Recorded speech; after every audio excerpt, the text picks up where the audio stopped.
I think we're pretty much good to go. I'm on the server. How you boys doing? You getting in here? I'm coming. All right. Dude, I'm excited, man. It's been quite some time since we did a broadcast together. It has been. I'm kind of feeling a little bit awkward, you know, with you. Yeah, so you know, it's like I used to know how to do things with you, right? It's kind of like that old married couple that, you know, they get divorced and then like 7 years later they get back together, and it's not like dating again, because, you know, all I'm saying. Right. I'll just let my fingers do the remembering. All right. So yeah, guys, welcome to Quake Live TV, where we have absolutely no homophobia, and pretty much we're about to get this Anima Gaming Duel showcase underway. This is going to be the second event. It was postponed a week last week, if you recall. Well, you know, as Jahar alluded to, there was one of the admins was in a bit of a rough spot, so he wasn't on hand to make stuff happen, and so we decided to just postpone it. We also had, of course, the Quake Live update, which also, you know, did a little bit of a thorn in the side. Even that was delayed by the weather. And actually, you know, I'm really excited now that the release date of Brink has been announced. I actually went back and reinstalled ETQW now that I can play it on a box that can actually run it fairly properly. Actually, I have an announcement. Yeah? For those of you that have been over to our YouTube channel, which is youtube.com/TheQuakeLiveTV, that's THE Quake Live TV. I have uploaded about 90% of the nearly 100 events that we covered, and I will be uploading our QuakeCon 2008 coverage pretty shortly. But guys, this is, if you've never seen Enemy Territory Quake Wars and you're wondering where Quake Live TV came from, the core of the staff originated as Enemy Territory TV, and we used to cover Enemy Territory Quake Wars because we fucking love that game because it was awesome. And I put our archives up, so you can go watch it on YouTube. It's hours and hours of fun, and actually, it's kind of been it's been interesting watching all the comments from the Quake Live watchers of our YouTube channel. Kind of see their comments about watching Quake Wars. Oh yeah, totally. And I was actually pleasantly surprised upon reinstalling it to find a handful of servers. You know, maybe about half a dozen, but the community is really focused on keeping those servers running all the time, and they're full all the time. So I can hop into like a full 24, 26 player server whenever I want, and it's awesome. And I've been loving it and getting really excited about Brink. All right, guys, I'm gonna let them know that we are ready to go. And although actually, let me get okay. Yeah, let me make sure that all my stuff does work. I had a friend over, and he'd never seen Quake Live, and so my config's kind of screwed up. What did you do? I was just gonna let them know I'm ready, but I guess they already know it. We're going. Yep. So cool. Everything's working except for typing, like chatting, so that's okay. We got Stywu facing off against Usurp in our round 1 of this Anima Gaming Duel Showcase. You are tuned in to Quake Live TV. I am Grease Scotsman. My co-hosts tonight are Jahar and Kane. Hey, how's it going, everybody? It's Kane. And it looks like we got Stywu off the spawn grabbing one of the yellow armors and Mega Health, Rocket, and LG. I'm going to go take a look. See Usurp, of course, doing the typical having RA. Also picks up a yellow. Does spot misses. Oh, shit. Yep, thank you. Thank you very much. Yeah. I was talking to some dude in Croatia about King of the Hill stuff, and I forgot to switch the screen over. Thank you, guys. Whoops. It happens. Yeah. It happens. Yeah, I was trying to be nice to somebody. With those Nigerian princes. All right, but we've actually got Usurp here getting a grab from Mega, and he's fairly well stacked up on armor, but a very risky move there by Stywu to push the lightning gun, but that one rocket shoved Usurp back to his hole. I like that. A little bit of a little Scottish touch on that. You gotta push! You gotta push the lightning gun! Alright, sorry. Yeah. Scotland to push us back. But Usurp getting a grab for yellow armor, and that was an interesting trade-off. Stywu really put a lot into that fight in order to get control of the red armor side of the map, and Usurp is shaving off a lot of that armor as we speak. as Mega Health comes back up. Staiwu over across the way. He's going to get the grab, but he's also going to get a rocket in the face. The only thing is, for all of that play, Usurp did a lot of damage, but he got absolutely nothing out of it. Staiwu, even though he took a few face rockets, he's still okay. He's still in charge of the map and still in charge of control. Yeah, actually, Usurp suffered pretty badly in that last fight. He missed a couple of really crucial rails. He switched up to the rocket and finally did that nice damage. But I mean, given the health and armor that Staiwu got away with, Usurp has to basically run and hide for the next cycle. He's lucky that we got Red and Mega coming up so close, so he should be able to get one of these. But he has to watch out for damage from below, and it's just a little bit of damage. And I like this. He goes back into the room for more of the fight, and this is really aggressive. He's expecting to get this kill, but I don't really agree with this decision. There it is. Staiwu picks up the frag. Nice. Very nice rail. Usurp did, on the other hand, get Staiwu down about 15 health. His play to Mega was a little bit odd. I mean, he knew Staiwu was going to be barreling down on him and almost seemed to be surprised that Staiwu pushed that attack. The way Staiwu's playing so far, though, he's being very aggressive. He's not really wanting to see Usurp get away with a lot, but that one red armor, this should force Staiwu back over to Mega Health. We're going to have to see if Usurp can come in for an attack. Staiwu was expecting it, though. Oh, but there's the rail. Nice. There's the drop There down. you go. Usurp getting the steal, getting the grab, and dishing out another rail as Staiwu gets back over to red armor. This red armor might just be enough to keep him alive for a little bit longer, but the tables Nice. quickly turn. Oh, great and drop. there it is, tying it back up 1-1. Usurp sitting prettily at 180-100. Yeah, that was a great switch up of route by Usurp to cut off the obvious escape. And, ooh, is he having... I don't know if he's, what is his ping? That's him. Yeah. That's not us. Wow, okay. Yeah, he's got 117 ping there, guys. Yeah. A little bit of a stutter, but, oh, actually almost forces Staiwu into a telefrag situation. Looks like they're going to back off from each other a little bit. Decent rocket there. Second one does not connect. He's looking for a railgun shot, but it looks like Staiwu's going to be able to get away. Playing the 50, I don't think Staiwu's going to be that gullible. Right. That gives red armor back over to Usurp. This should be fairly no, it's not going to be uncontested, but Usurp getting the frag, getting two beautiful rails, and this is him. And I'll remind you guys that, you know, Staiwu's seated at what, like 4, 8, something like that, and Usurp's more towards, you know, 24. But Usurp's rails so far are right he's on at target. he's about 50%, so that really is helping him out.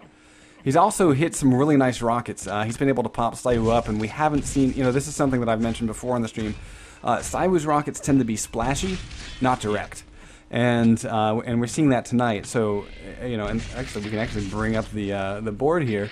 You know, if you take a look, Staiwu's only done 390 damage with his rockets, while Usurp's done 720. So, you know, that right there is sort of a telling tale, given the Usurp just made a couple weapon of choices. mistakes, though. I mean, he was baiting out Mega in order to kind of draw Staiwu in, but then after getting the grab, he had to know, all right, I don't know where Staiwu is, and he just kind of ran through the map with, you know, a big flag announcing his position, and Staiwu got a lot of damage off in the meantime. And so Usurp, in trying to bait out there, kind of left himself open that way, and there's the halfway point. 3-on-2, a very close game considering the vastly different seeds of these guys. Staiwu picking up red armor. We've got a bit of a yellow armor play by Usurp, and that rocket, that little pop right there, has forced Staiwu out of the fight. And wait for this YA. He's got timing on it. Usurp doesn't. Usurp was trying to get a freebie out of that play, but Staiwu's still going to be on mark here. Yeah, they're about even. Usurp, of course, having the health advantage, and actually that is a decent rocket there to really force Staiwu on the run. I like the fact that Usurp's really pressing this because he has either item to back off to. Looks like he's going to choose Mega. That rocket saved his ass. I mean, Staiwu trying to throw in a rail as Usurp's attacking him from the S-shaped corridor. Very risky. Missing it, not even... Ooh, yeah, there's Staiwu really hit everything he needed to hit. He got 2 great rocket shots, followed up with the rail for the kill, and tied the game. I will also say this, you know, the aggression by Usurp, I really expected him to kind of press in towards Mega to really see if he could do damage. But then, you know, I almost feel like, you know, Staiwu's defensive rockets were good enough to really force the split between the last red and Mega cycle. And Usurp just did not win at all. And now we're seeing Staiwu, you know, a little bit of a driver's seat here with 175 health and 160 armor. And he actually the hears. only issue with Usurp not attacking that Mega is that you've just given Staiwu a load of momentum, and all he could really get out of it at that time was a single yellow armor, and I think that's about to be shaved off rather quickly. So it's now definitely up to Usurp to do some real damage here.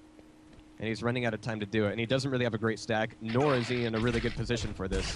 He can get maybe a couple free rail shots, attempted shots before. Nice aggression by Staiwu. Yeah, look at this. He might be able to get both here. If he can now rush back to the Mega, he will get both red and Mega. This was a really great play by Staiwu. And he was even being aggressive in this room. He knows that there's no way that Usurp can take a fight. The best he's going to get is maybe one railgun shot off and nothing hits. So Staiwu at this point, make it easy for him. Yeah, Staiwu played that perfectly. I mean, the timing that he dropped, you know, he really looked like he was going to commit to Mega, but then he totally dropped, forced Usurp out of the defensive rail position down below when he had his sights on Mega, and really, this is a fantastic play. I mean, pretty much the frag is going to come for Staiwu unless he does something really stupid, and he should win this given that the timer is also now ticking away. Usurp's finding himself in a bit of a corner. He can back right into Teleporter, but he's going to be eating rockets as soon as he comes back out. Some good defensive LG by Usurp, but Usurp really committing to this Mega. This could be a mistake. Now he's out of that's rail, a critical rail. Missed a jump there. Usurp getting a free grab, but a free rail to the face as well. So this is far from decided. Both of these guys dealing a load of damage, but it's still Staiwu who's on point for the armor. Yeah, Usurp did a fantastic job hitting a rail right as Staiwu was trying to make the jump for Mega. It stopped him cold in his tracks and opened up the opportunity. But Usurp really, you know, he dished out a fair amount of damage, but we're still far from even here. Staiwu still has the armor advantage and will be stacked to full armor. And given the timing, this is actually really interesting for Usurp to be here. He does more damage than I think he could have bargained for, but he also took some by shooting those rockets so close. So Staiwu still is in the driver's seat here. And this should be a kill. Not the kind of guy who would want a red armor mega health trade-off with the time being so close. And there's the frag, making it 4-3. Not quite enough time. Well, no direct rocket. Really, switch up to LG Staiwu. There you go. All right. Yeah, it's 5-3. So this is about what I expected, you know, given how well Staiwu played that one cycle at about the 7-minute mark. He really played that well, getting both cycles of red and Mega. You know, it took a little bit longer than I expected to finally see the frags happen for him. But I mean, look at this. You know, here's another Mega red cycle for Staiwu yet again, and I don't think there's anything that Usurp can do to come back. Right, and the score is going to look fairly punishing here, but I like the fact that as soon as Usurp lost that first frag, he just went all out in an effort to try to regain it back. Didn't quite go his way, but it was really the only real time he would have had that chance.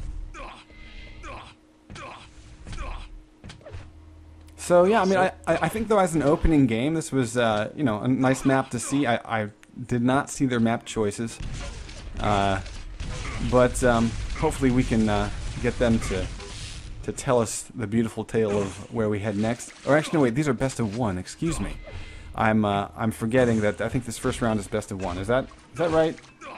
Can someone confirm that? I want to make sure I have this right here.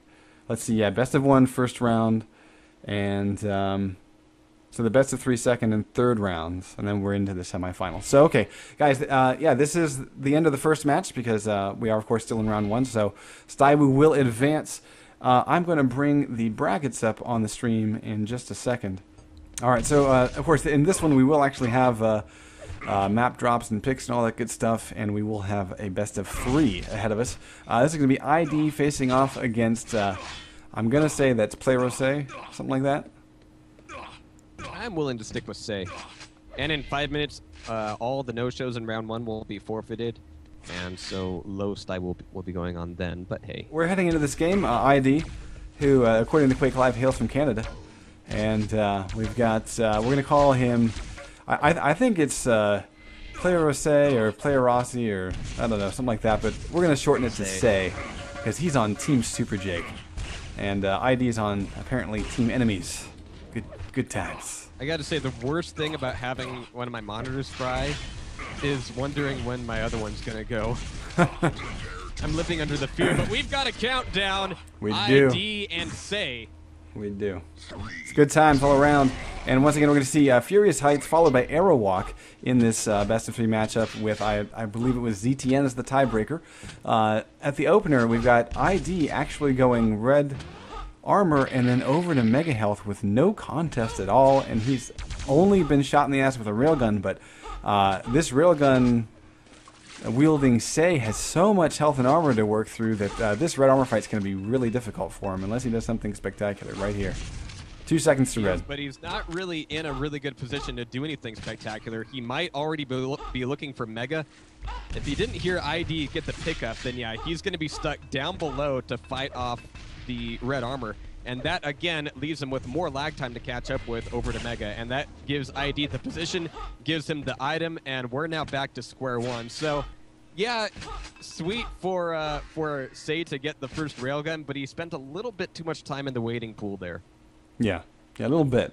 That being said, he has done a very smart thing, which is try to stay out of ID's crosshairs while ID has the control stack. A little bit of damage done there. ID was able to get some LG, but nice answer by Sei in order to lay down some smack. A nice pop-up rocket that slowed down ID's advance. So, we're still scoreless. We're about 1 minute, 20 seconds in. ID still having full control. We'll be back in this room. Plenty of time for red. And it's just kind of chilling. And does hit a very sweet rail. So, Sei's still pretty much on the back foot, as he has been all game. But Sei's salvation right now is just, stiff-arming ID. And as soon as he jumps down and lets ID get a full a full exam of his, I was going inner parts. Definitely turned him inside out there. So ID, is kind of in the driver's seat. I think ID is realizing that, Sei might be a little bit, maybe a little bit newer to Quake Live because, it almost seemed like ID was comfortable, did not have any fear about working red armor and then going straight to Mega. Well, again, Sei's entire salvation was just his movement, just staying out of ID's reach. As soon as he got close, things went south for him rather quickly. And now, Sei got a red armor steal at the end of that, but as soon as the next red armor comes up, the positive effects of that will no longer be felt. ID will be back in that position of comfort. And Sei, if he's going to be playing the ninja here, it's got to be coming a hell of a lot more often. This Mega Health needs to be devastating for ID for him to even bat an eye at this point. Yeah. Oh, and Sei, his graze so far has been the railgun. That's been his bread and butter, but he's at about 40% with it. But the shots are coming in so far apart that ID is just, he's able to stack right back up after he suffers 80 damage. Right. And that's a shot he Sei should not have missed at all. So that's again going to open up an easy cycle of red and Mega. They are going to be coming up pretty close to each other, but I have sort of a bad feeling about this where I think Sei is going to maybe pick a fight at the wrong time and not get the opportunity to split this red and Mega. Yeah, leaving ID in a position where he can just go, come at me, bro, that's never a happy thing. All right, red armor's up, Mega's up. It's actually kind of interesting that ID kind of placatedly played the middle there in order to look at both of them, but he's coming back in, and play is actually, Sei making a nice fight for the red armor. Got ID down to 81, but the last rockets will be having the last laugh, making this thing 4-zip. And the only really bad thing about that last drag was the fact that now Sei is starting from square one.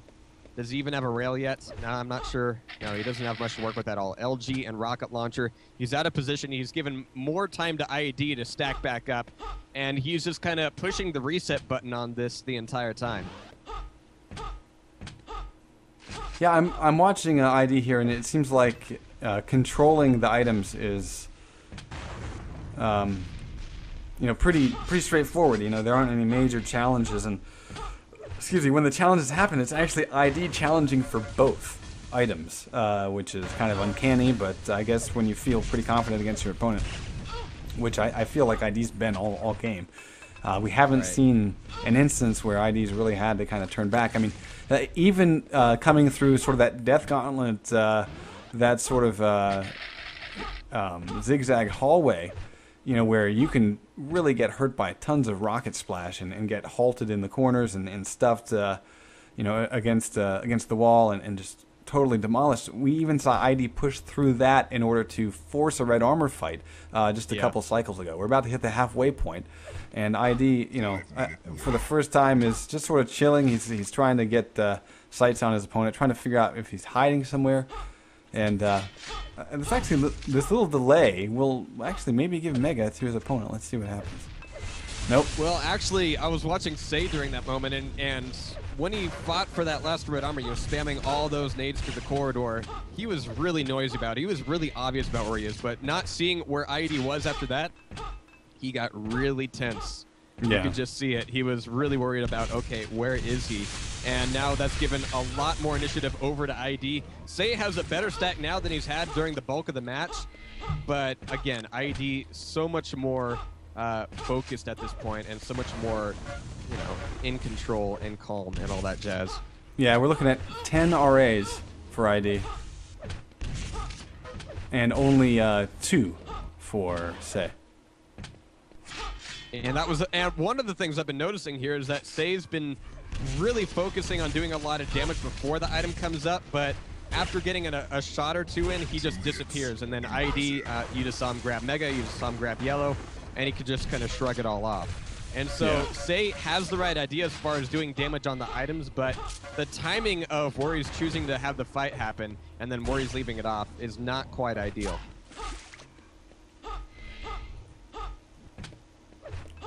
Yes, we're up to a 5-zip game at the moment. ID is pretty much ruling the roost here. I'm curious to see how Aerowalk goes. I believe T7, this map, was ID's pick, so we might see a little bit of a change-up. Maybe we're seeing sort of the timidness by Say is perhaps due to he just doesn't like the map or something, but we'll see if that changes in the next 3 minutes. Yeah, Furious Heights can be a little bit polarizing, but wait. Huh? What? Maybe he's afraid of Furious Heights. Huh? See? You show up and I get to say stupid shit like that. It's been so long. Because next to me, it all makes sense, right? Yes, pretty much. Right? Yeah. I see how it is. That's my lot in life. All right, but Say trying to make a standoff here at Red Armor. He's got the grab, but ID, I like how quickly he left that fight, and now he's leaving himself in a place where he can, just punish. Oh, wow. Stuffing Say in a corner. And letting him go. That was actually nice. Really that was sportsmanlike, I think. That was kind of like a dick move, in my opinion. Oh, no, because, he left Say limping. He's bleeding all over the place.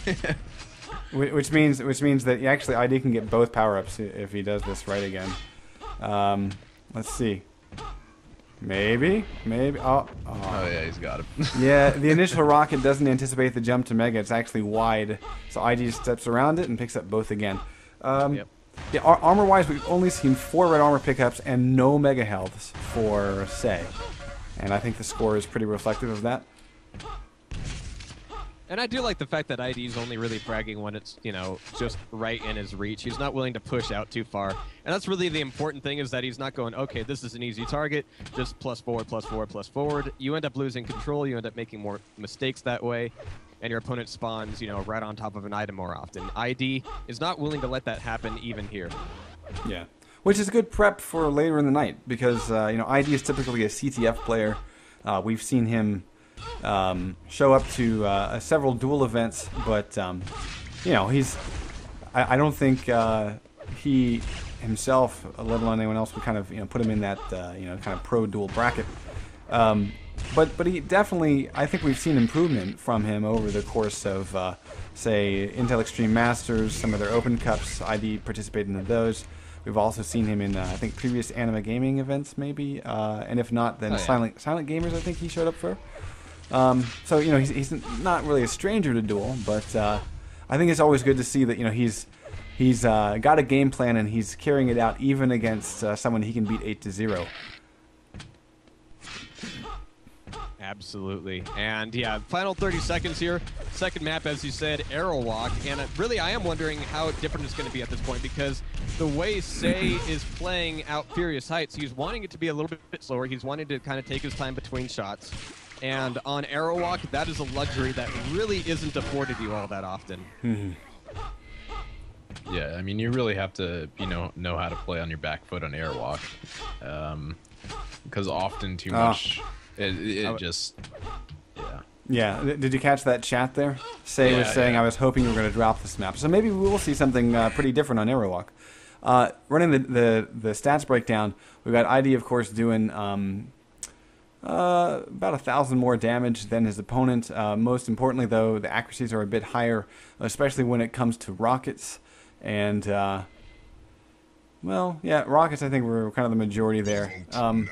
Say did have some nice rails, but they weren't really strung together. They, as we were talking about in the middle of the match, there was plenty of time for ID to restock in between the 80 damage taken. So, all right, so we're about to see if this is going to be a relatively quiet match like the last one, or if there's going to be blood all over the place, like a junior prom before tampons were invented. All right, guys, we are live in the second map of the best of three.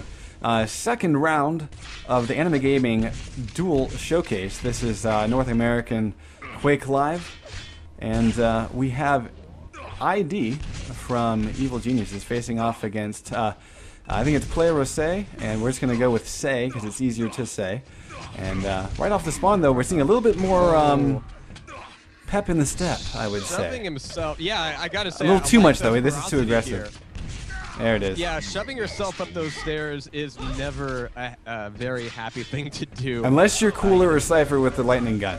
But we do see a grab of the mega health, pretty much off spawn. I'm gonna go hop over to Say's point of view because ID is actually not very well off here. So actually, if Say can go get the green armor, he left off the green armor, and that's actually really crucial. I say that's a huge problem because he would be walking into this fight where ID's choosing lightning gun with 75 armor rather than 50, and now of course he's got none. He might actually have something left over had he picked up that green. Does hit one nice rail, and gets lucky that ID misses his rail into the toes of Say. But ID is going to have to give up Mega here, and he wasn't able to do all that much damage on it either. But now ID top of the map, he's going to be able to pick up a green here, but he's still really low on life. Really hurt. Thing is, can Say find him? Can he force the frag? Can he force the damage? Or is ID going to be able to string him along here for the next minute or so? Well, honestly, I would say for Say, his object is to make sure he maintains control of the items. So I'm liking that he went back to the red. He needs to do damage against ID to force him out of this mega health fight. Otherwise, ID can sit up top like he is now, hitting an impressive and just completely cherry pick his way to victory. Looks like Say's able to get away with a mega and pick up yellow, but there's ID following up with damage before the pickup. Nothing really after. And ID with his back turned, actually, will go down to Say's rocket. So we are tied up on Aerowalk 2 minutes in. That was an interesting move by ID. That wasn't really too intelligent. I don't know why he would go through the teleporter. He knew exactly where his opponent was going to be. Well, if you saw, I think actually the lack of speed on Say's movement threw ID off. Of course, ID is the guy that we love to watch in CTF because his movement is so friggin' flawless. And he actually had his back turned, so I think he expected to be catching Say with his back turn going up the stairs. And instead, Say was just rounding the corner, so it was actually ID with his back turned. Either way, we're seeing Say pick up another frag at the red armor, and kind of hurt, down to 34 health at the end of the fight. That's almost a big damage hitter. ID's able to get through the teleporter just in time, but we're definitely seeing a lot better play out of Say in this opening 3 minutes on Airlock than we did on Furious Heights, so I'm liking it. Definitely some better play, but I would hesitate to say that he's more comfortable here. I mean, ID keeping him on his toes the entire time. There's finally the break for Mega, and now Say missing that jump and missing out on the Mega is definitely going to lose out on red armor. So now tables have turned a little bit here, and Say's got to play on the back foot. Question is, can he play peekaboo with the map as much as ID did when he was low in order to get back up to 100 health, 100 armor, and get a decent stack going again? Say, I gotta say, is wasting a little bit of time here spamming off so many nades. He's just kind of backing himself into a corner, and he needs to be fluid right now. He needs to be picking up 25s, he needs to be getting himself up on the armor and not shooting the pillar. Yeah. Now look at this. Look at this. Because of this positioning, ID can literally leave every single item up and just go leisurely grab red whenever he goddamn feels like it. But look at the pressure he's keeping on. Red armor's been up and sitting at its post for about maybe 15 seconds. And there's no hurry by ID. Now, the beautiful thing about this is if he can grab it, yeah, look at this, perfect timing.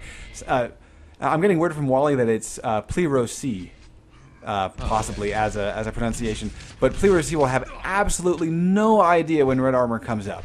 So look at this. He's coming around to this side of the map, and ID will get Mega with absolutely no contest, and then he'll should come up the stairs in just a few seconds. That being said, Plero-C guessed it right, and he will be able to steal away this red, but will it be at the cost of his life? He actually... That rail might be enough to change things a bit, but he looks for the money shot. ID retaliates in turn, and finding his enemy at the top of the spawn. Oh, this is going to be difficult for Say to get through. Yeah. There we are. My issue there was that when Plero-C got away, you know, it seems like he didn't really kind of know how to get out of the situation, and actually jumped. Ooh. ID jumped straight into a rocket. We have ourselves a 1-frag game. Make that a tied game at the cost of that mega health. Say will be grabbing away red armor. And another thing is that Say has been kind of backing himself into a lot of corners, a lot of grenade spam when we hear ID at the other end of the map, and ooh, that rail's really going to be shoving Say into the proverbial corner. A lot of pillar play right now, ID getting it back up, but is that going to be mutual? Yeah, it's going to be 5-on-5 now. ID looking for rails, maybe pushing forward a little bit too much, but since Say doesn't immediately follow up the stairs, that's just mean. So actually, I'm getting even more worried about how to pronounce this guy's name, and it seems to be a little bit more definitive that it is Plero-C or something, you know, very close to that, like Plero-C. So you know that's fine. This guy has an interesting name, but ID now with a 1-frag lead. We have 4 minutes left. I am really happy that we're seeing a lot more spunk out of Plero-C though. Absolutely. Now, red armor is going to be up, but ID might be playing out Mega in order to be able to attack this. And since since red was not taken at the same time as Mega, ID can actually use that Mega to aggress the red, take a frag, take the armor, and now he's got full momentum on the map. Let's take a look at and see what Say's rocking with. Well, he's got an immediate grab for Railgun, dodging off these rockets just enough, and very nice damage there, but he stuck himself in the hole, getting back through the teleporter just in time to stay alive. But now he's on this end of the map. Unless he can get up to the top and cut over towards the red armor room, he's going to be leaving himself in a very, very difficult position to play from here. Both players are going for the Mega. ID's able to get it and get away, and because play is on this side of the map, there's really no good option for him, so he's just trying to lay a trap. ID has none of it, and will just move in for the frag. So, you know, yeah, a little bit of hesitation there on Plero-C's part, I think. Also not, you know, falling back to the possibility of yellow armor, which now ID has picked up, and he will probably have the opportunity to grab every single item on this map. There's one green. The other one is probably coming up if it's not up now. Yep, there it is. And so yeah, literally every item, because ID is going to play Mega first and then go back to red, and there's no real opening for Plero-C to get this red. So this is a great play by ID. And you know, easy peasy, all items on the map, and the only thing Plero-C might see is 50 armor, but that's it. Kind of interesting that Say kind of janked out, you know, past the window in the red armor room. That really cut off his own escape route and left him with more room to catch up from when ID starts to barrel down on him. So I think all of this momentum that we're seeing right now, all of this movement, is kind of been affected in many ways by Say stepping in too far. But oh, that rail very well could just slow things down enough. It's only 3 frags between them. ID's going to be able to pick up another Mega, but ID's Mega is going to be cut down very quickly at the hands of these rockets. Look how aggressive ID's being here. Yeah. Who can blame him with Say only having 4 health, but there's the health, there's the red. But oh, this is not a place to hesitate. This is not a place to slow down. Say needs to be on the move. If he can secure this yellow, this actually could be game-changing. Because now with Mega and Red coming up at the same time, Plero-C just needs to play the middle of the map and keep ID on the... Oh, he eats the face rocket! So actually ID has just turned the tables here. One rail can turn this around. Say's able to get Mega. He should be able to get Red. He's trying to play center map, but is he going to get a little bit too bold for his own? Because this is one place where ID actually plays really well in this Disadvantaged vision from Red Armor. He backs off to yellow. 2 rails from Play Rosé. And we might see, yeah, there's the frag to bring it to a 1-frag game. And with 1 minute left to go, Jahar, I think that while the first map looked like a bit of a one-sided affair, this has turned into a beautiful blood match between these two. Here's where it could all come well. Oh, ID still in the lead. Here's where it could all come crashing down, though. I mean, you saw how feverish Say's movements were. Oh, don't and that press. kind of cut off his own rocket aim, and so that making it 8 to 10. GG. The only thing that really cost that for Say wasn't really, items, wasn't really movement. It was just, his own rocket placement in those last few seconds. Well, maybe he could have some saving grace here. Down to 19 health, but no, 3 frags in 20 seconds. I don't quite see that happening. Yeah, even on Arrow Walk, that's a tall order. With the Quake live spawns, it's maybe in Quake 3. There's one. 10 seconds. Yeah. But Players is also down to 12 health, so ID is going to pick up a frag. Oh! Mega barely saving the life of Players A, and there it is. ID will pick up that frag to secure the win. Nice little back and forth. ID will pick it up in a 2-mapper of this second round matchup, and we're going to head straight off into Stywoo's game. So guys, other thing I want to mention is that our VOD collection, we're going to be changing our media player on Quake Live TV. So for those of you that enjoy the media player, it's actually going away. We have had for the past, I would say, what, 2 years, maybe 2.5 years, free web hosting for what is now over 300 gigabytes of video data, provided free by Quake Unity, Roger from Quake Unity, and Yes. And this was the only thing that he asked for was a text mention on our media page that hosting is provided by Quake Unity. And so one of the things is that all the people that tune in to watch our VODs on our site, all of that traffic has been part of Quake Live TV. It has not been going to Quake Unity. And so Roger came to me and said, hey, I've been talking to the sponsors of Quake Unity, and they would love to see that traffic on Quake Unity. And I said, absolutely no problem. So what we're going to do is the media player is actually going to become a media library, basically a list of all of our stuff. And here's how it's going to work. There are actually some really awesome benefits to this, because instead of just being hosted, we're actually going to be submitting our videos to Quake Unity. So it means that we're going to have things. Some of the features that Quake Unity offers are things like breaking down a video into several different bit rates. So you got low quality, medium quality, high quality, and then of course I'm going to be working with Roger to make sure that we get the stuff in place so that you'll be able to scrub into the middle of a video. So yeah, so far DM13 is on the docket. I like that. Kind of a nice slow paced but even keel, I would say, of a map. T7 is left. All right, ZTN, DM13, and tiebreaker shall be T7. So over we go to ZTN.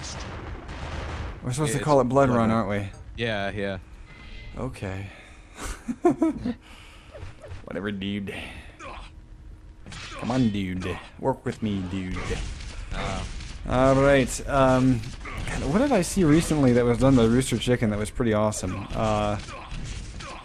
It was just like a 30-second spot, but it was pretty fucking funny. But it was like something I didn't expect them to kind of do. It wasn't in-game footage. Milkshakes? Huh? The milkshakes? That doesn't ring a bell. Okay. All right. Anyway, I don't know. Yeah, for those that are wondering, I loved Red versus Blue back in the day. It was the only good thing that came out of Halo. And that I agree with. oh man, yeah. Got into a little of a ranty discussion about Rage, which is of course the new id Software title going to be coming out. We're hoping. And it has an announced release date. Rage has an announced release date? Yeah. Really? Yeah. How did I miss that? Like August or something. August or November. No shit. Yeah. I totally fucking missed that. I'm like, I'm on their Twitter and everything, was, like, man. What in the same fuck? couple days as Brink. Oh, okay. Maybe I was like gushing over Brink, and I was like, I'm not gonna care about anything else.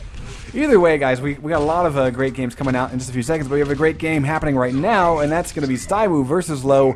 First map of ZTN, and it looks like we got Low with an RL start, and he will just absolutely have Christmas here because he will have Rocket, Rail, and then potentially Red Armor, and then he might drop in for a Lightning Gun. Let's see how he works his way over to the other side of the map. Yeah, drops in for Lightning Gun. It, of course, is not there. We see Staiwu just blazing past him. No real damage exchange between these two. That's kind of interesting. Little ships passing in the night. But Low has the advantage pretty much completely. Rails missed by Staiwu. Yeah, Staiwu's making all of his play right now about the weapons. I mean, even if Low hadn't made that first Red Armor grab, I mean, he certainly would have been better armed to fight for it. And now that's going to be a difficult chain to break. Staiwu really needs to focus on getting over towards Rocket Launcher. That's the major thing he's missing right now. And right now he's over on top of it. We just heard Low actually go through the teleporters. So that gives Staiwu RL. This is where Low needs to do some damage. Yeah, a nice hold of the rocket by Low, but Staiwu is actually nailing several rockets. Yeah, something I was about to mention was that, you know, while Low got all of the awesomeness at the start of that game, because Low did 0 damage to Staiwu, he actually started that fight with about with over 100 armor. It might have been you know, closer to about 130 by the time the fight started, and so really it was about, you know, one decent rocket and one half rocket that separated them, and Staiwu just laid down the pain. I mean, we have not seen the aim come together for Low yet, and Staiwu is still warmed up from the previous best of one that we saw him play earlier in the night. Indeed, indeed. And now that Staiwu's got a bite on the map control, he's not going to be letting it go anytime soon. Low back over at the plasma. Actually, no, he's down. I'm sorry, up above. I totally spaced out there. But he's making his own sneak back over towards RL again, looking for that yellow armor more than anything else. But the yellow armor gets yoinked away by Staiwu before Low can get anywhere near it. Yeah, decent control so far by Staiwu. I'm liking it. Look, and he's waiting. Yeah. Oh, and he misses the railgun shot, though. A little bit of a delay on pulling the trigger there. Ping-wise, these guys are actually... Yeah, oh shit, man. They're both over 100. Really? Fuck. Really? Yeah, that sucks. Staiwu chose New York and they're both over 100? Wow. I don't know what to tell you. Yeah, I maybe think that explains the 0 damage in the first few seconds there. Yeah. Maybe they're getting used to these pings. I will say this... It seems like maybe something funky is happening net-wise, because we're having people who normally don't have stream trouble having stream trouble, and then we've got... I've seen a lot of players in that 100 ping range. You know, I wouldn't be surprised if level 3 has something going on again, because over the past month I've been privy to a good 3-4 major level 3 problems. Well, I've heard rumors about that, so maybe that is the case for tonight. Either way, we do see Staiwu with a 2-frag lead. Both players are struggling with high pings. They're, and I don't think that they're used to these pings. I don't know much about Low, but I know that Staiwu at least usually has, what, a 70? 60? You know, it's not really low, but it's not in the 100. Over 100, so...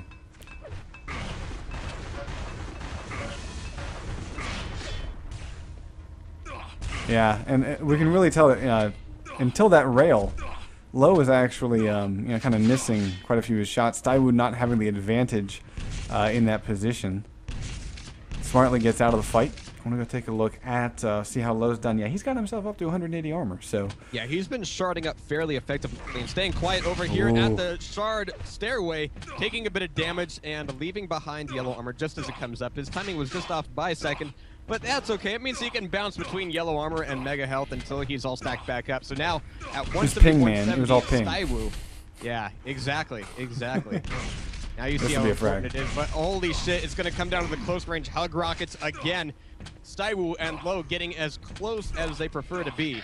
Staiwu down to 38 health. Low actually still fairly well off here, considering. Yeah, but Low needs to convert that to armor control. Yeah, well, he's gotten 1 yellow, and he's taken the teleport to get over to red. He's been able to defend red, and he'll get mega. So, you know, Staiwu really kind of picked a bad time to hide away and not even try to do damage on any items. That being said, Low had things pretty well covered. I would also say that, you know, Staiwu, I think, can afford... Let me see. Yeah, I mean, he can afford to be a little bit more aggressive because in the fight previous to this one, he actually was the one that did damage, and Low didn't hit anything. Right. So I think Sai was being a little bit too timid. But then again, he does have a lead, so he doesn't have to force anything. Staiwu's overall accuracy, though, is trailing from Low's, though. So Low might be acclimating to this ping a little bit faster than Staiwu. And look at this. So many armors, so many megas now without any kind of retaliation whatsoever. Yeah. Low is just going to start to look to do damage now. Or rather, he's going to look to, you know, RJ back over to red armor again. But we're still looking at 2-0, but Low's got all of the stack. Yeah, Not quite all of the frag will because come. he's having trouble finding Staiwu. The frag will come because Staiwu has nothing. Low, you can see he just put a little speed in his step. Gets a little hung up on the map, but we'll easily get this mega. And then rocket jump to red, or maybe take teleporter, okay. Staiwu can't challenge though, and so as long as Low can keep him away, he's going to maybe face off against a 75. Yeah. You know, okay, 61 Staiwu, yeah. But Staiwu's not even popping out to get a rail in. And the only thing I don't like about that is that Staiwu isn't really checking the items to ensure that Low did indeed, you know, get it at that time. And so that'll make it more difficult for Staiwu to know where Low is coming from and how he's moving through the map. So Low, the longer Staiwu stays hidden, the more chance he has of, you know, being found, if that makes sense. Yeah.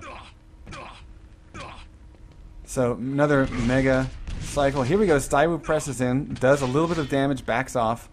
So we're only seeing about 160 stack for Low rather than the full 200. And Staiwu getting one yellow and hits a great rocket. Will exit through teleporter here. Oh, a little bit of delay. Doesn't go through teleporter. Sticks around. And the railguns miss. So interesting little change of events here because now we see the potential, if Low delays here, for red and mega to be split. Let's see how this works out. I feel kind of bad watching this. Staiwu doesn't know the knowing timing. what their pings are. Yeah, Staiwu doesn't know the It's almost timing. like watching cripples fight. Aw, it's not that bad. But yeah, you can definitely tell they're a lot more cautious because they can't be assured of the ping latency really kind of fucking up their shot. Let's switch over to Staiwu's point of view. He's got 160 armor. Make that 130 because he walked into a little bit of splash. Whoops. But he's. I'm hoping he picked up timing on that last mega that he was really. He could have gotten it. Now he's totally done. I mean, I will say, since Low is a Warsaw player, he should have the advantage with these pings, considering Warsaw's netcode. I'm going to get so much hate mail now. Staiwu backing away out of this fight. Red Armor's up, but can he challenge for it? Low is going to be edging out on the balcony, making sure that doesn't get anywhere. Staiwu's last rocket, getting a little bit of splash, but he's still definitely on the run, definitely on the back foot. Yeah, but no, let's take a look at this. Run is the right word to use. We're 2 minutes away from game over, man, and Staiwu is already playing teleporters. Yeah. And, strangely enough, we have not seen Low really go aggressive. We haven't seen him rocket jump around the map and be really forcing Staiwu to run. So, I have to say, it being Blood Run, where you can run your ass off.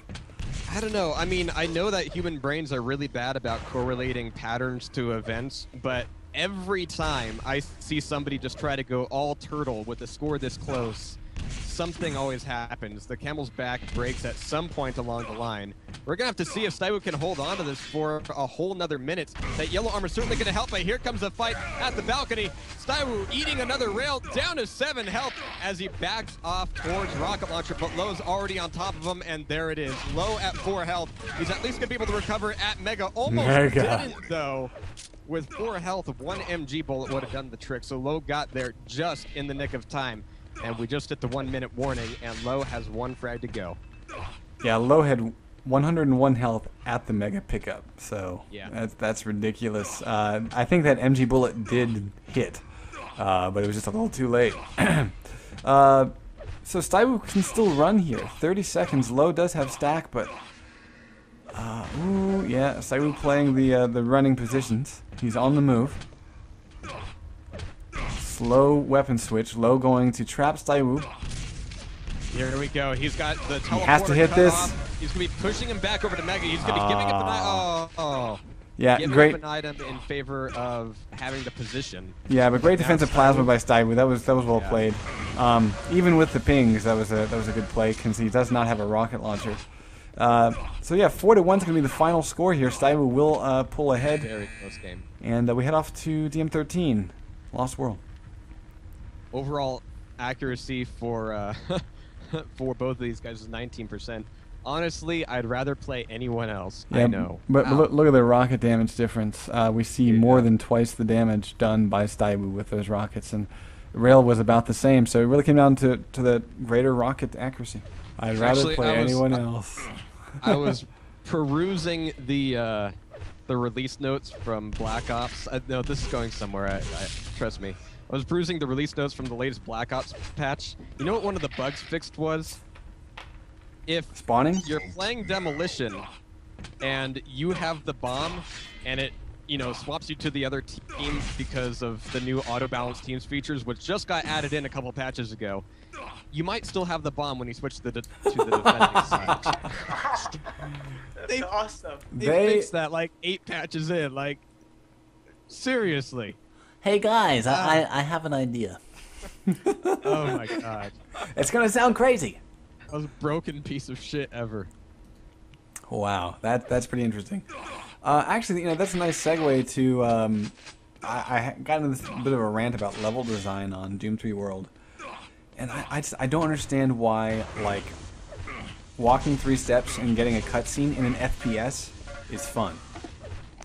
I understand that Mass Effect 2, in my opinion, earned its Game of the Year awards because it did a nice mix of action and then dialogue. It wasn't like Call of Duty where it was let's take 3 steps, cutscene, 3 steps, cutscene. But we are in Quake Live where there are no cutscenes except for the blathering that we do in between rounds. And Staiwu has managed to pick up a map against Low. We are now on DM13, aka Lost World, aka the map I fucking love because it's fucking awesome and it's fucking balanced, so go fuck yourself if you don't like it. I don't know. What the fuck else is there to say, Jahar? Well, Low's got a fucking good stack right now, but Staiwu's going to be filling his face full of rockets. Low trying to dish out some defensive plasma right now, but I think we're still seeing the effects of both these guys being at 100 ping. So both of them went face to face, and nobody really went down below, 30 health or so. So Staiwu recovering here, and Low getting away with that yellow armor far before Staiwu can even really get his hands on it. Oh, decent But damage now Staiwu's done. got mid-map. Oh, very, very nice rockets, and Staiwu's got the pole position here. The spam coming from Low a little bit too early and a little bit too late. Staiwu sneaking between them just fine, and now Low's put himself in a corner. I mean, if nothing else, Staiwu's going to be able to keep his back to the items, hold off here for another 5 seconds, and sure, if Here's Low the gets drop. out of this pool, if not, then Staiwu's still going to be able to get Mega. Yeah, but Staiwu could have gotten both. Now he's going to get none. This was a huge, timid mistake by Staiwu.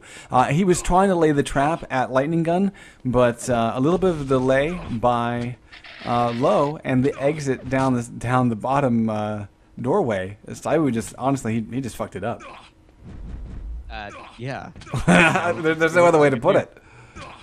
Making me look wrong. That's Making me okay. look like a noob. That's And what the players do, man. Yeah. I mean, have you ever watched StarCraft casters? You can take someone like Day9 who's the absolute expert, and he's just never mind what I just said for the last 30 seconds. I was totally wrong. It's good times. All right, but these guys still zip on zip just a couple minutes in. Staiwu maintaining mid-control here for nothing, if for nothing else than just for the positioning it affords him. And knocking Low down before he can get a grab for red armor. Do it again, do it again, do it That again. should at least make the punishment Yeah, for there you go. the teleporter Decent. extremely difficult to deal with on Low's end. But then, okay, what's the payoff here? Because Mega's not in for another 10 seconds. Right. Staiwu might be able to get both yellows here, but then still, no payoff. So for all that positioning, yes, he did great damage. Yes, he knocked down the stack of his opponent. But Mega's putting him right back in, even and here's worse, red. I mean, And Staiwu's not even checking red. Oh, you're about to die. I would have said, you know, grab a yellow and then try to make a fight happen at Mega, but he took so much time at the back end of the map that even before he was able to grab second yellow, Mega was there and gone. So Staiwu down -1. I know how we like to refer to this as the gentleman's map, but it is the map that will generate more suicides than any other map, period. Now, that being said, Staiwu was able to come right back because he caught low with his pants down with 20 health, and looks like he will be taking a nice little lava bath. Yes, very toasty So we've indeed. seen 1 frag and 2 suicides so far. I rest my case. Yes, you were right about that. Lava never lies. And Staiwu, though, very weak here, but able to press in because he's got the weapon advantage. He's got to watch out for the plasma. That is one thing that will eat his stack alive. He does have his opponent cornered, who goes back for more plasma ammo and just refuses to leave. Staiwu at this point just go, let me go run the map for a second. I'll come back to you, sir. That's the kind of, you know, keep your back to the items, keep your enemy in front of you for long enough to where you can just break off the fight and grab everything. That's what I was looking for from Staiwu earlier, with the more obvious, you know, position of Low being down at LG. But Staiwu managed to make it happen at Plasma Gun too. So 4 minutes in, Staiwu up 0 to -1, and now Staiwu for the first time actually has some stack to play with. Yeah, and he goes right back to the center. You know, he is playing the position well. You know, hopefully we're going to see some sort of reward out of it this time. He's trying to time it, but he actually times wrong that one rocket shot. Maybe ping is coming into play there. 5 seconds or so to Mega. Staiwu better have timing. He was the last guy to get it. There we go. There we are. And now this makes a very, very difficult wall for Low to scale right now. Are we going to see any response through the teleporter? Not much. Really. Yeah. I think Low is trying to switch to his railgun. Didn't work. Yeah. So Low actually has, because Staiwu hasn't really done damage against him, has 180 armor. Staiwu getting a little bit of a pot shot in the back. Low has to be very careful here because being on this side of the map won't have a chance on items unless he does something sneaky. Let's see how he works it. No, he's going to work the yellow. Pitter-patter of little feet up above, but where is he going to be when it comes to Mega? He's going to be, well... Center map, though. The map. This actually isn't bad because he went and got the yellow armor instead. So he's starting a fight with about 200 armor. He won't have the Mega. But if he gets first rocket, it's going to be even anyway. Looks like it's going to be straight out LG fight. Low smartly giving himself an exit, but how much of one? He does a little double back, and Staiwu does not fall for it. So potential frag right here. He's just trying to run. There we go. Yikes. Yeah, you could sort of see that his little fake-out plan, as soon as it ended, he was like, oh, fuck my ass, I'm dead. You don't want to do those little fake-out jinx when you're lagging, because then the jinx will align perfectly with the lag shots anyway. Oh, 3rd suicide. Good 2 times. frags, 3 suicides. We're Yes. still up on that board. But 1 on -2, where we only have 4 minutes left in the clock. Low is running, scared back over towards Wyatt, trying to come back around for the fake out. But Staiwu's rocket, Staiwu's stack provided an okay defense against that. 2 on -2 now. Well, he needs to be a little bit more sneaky about his fake outs. Like he turns the corner and then it's like he comes right back out. You know, it's like count 1 Mississippi, 2 Mississippi, and then come back out. You know, you gotta maybe fake a rocket jump. You know, My opponent saw through that somehow. do a barrel roll. You know, something. But actually, it kind of reminds me of back in the day when I used to land with my roommates, and we would put all of our computers in one room. It's kind of hard to fake out when your roommate can just kind of like glance over at your monitor and realize that you haven't left the corner that you just hid behind. Yeah. So you know, this is kind of the online version of that. Anyway, 4 to -2. 3 minutes left to go. Staiwu in the driving seat, and I don't see, barring any sort of catastrophic error, any sort of comeback. I mean, you know, 6 frags on DM13. That's kind of crazy. That is actually, considering how low scoring of a match we saw last game relatively. Yeah. But 85 and 20 for Staiwu as he heads back up, shards to Plasma, grabbing 50 health along the way. Middle map is now open. Staiwu taking that position. Mega's going to be up, but yeah, Low's not going to be anywhere near in a good position to really do anything other than potential damage. And even that doesn't really go all that well for him. So Staiwu cleaning the map up, leaving not even a crumb behind. Low finally tricking him out over at YA, and it was kind of an embarrassing trick out for Staiwu too, because Low wasn't really doing anything but standing there. But oh, red armor is going to be a major problem for Low once again. Staiwu still in charge of the middle of the map. He can play this wherever he wants to now. Nice job by Low Staiwu. trapped in a corner. Good trap. And Staiwu actually going to opt to play Mega rather than the armor. Might I actually... think it's time to play both. Unless he, doesn't want to. I think he's just looking at the clock at this point. Nice delay on the rocket, get maximum damage. Ouch. Decent damage there, and this would be a Ouch, kill. ouch. Oh, no, he gets away. A little bit off. Well, he's still got another free rocket in before Low went through the teleporter. I think that was the case where Low was like, okay, if I wait for just a second, I can get through the teleporter just fine. Instead, he just ate another rocket from above. Staiwu's actually really hurt here, and will die, maybe. No, I could. Oh, he it's makes a it mutual. into a mutual frag. Staiwu started that with, I think, 17 health, picked up a 25, and had like 2 health at the next shot. That was ridiculous. Low is probably just stomping his feet and about to smash his keyboard into his face, because that should have been a kind of a gimme frag at that point. But what can you do? 100 ping, what can he do? Yeah. And I gotta say, I mean, this is a really LG reliant map, and out of any game I've ever played, out of any of the Quake series, the LG and Quake Live is the thing that will be affected by latency the most, period. Yeah, I agree. Alright guys, so we're going to wrap this one up. It looks like Staiwu will be moving on after a 2-map win against Low. And we're going to head off to our first round 3 matchup, which we'll do an update of the brackets as soon as we're done here. 15 seconds to go. And 6-0 might be our final score. Staiwu, though, just barely getting away with 15 health up to 65. Obvious play is obvious. Staiwu backs off from it. And that'll be it. All right. And that's it. Yeah.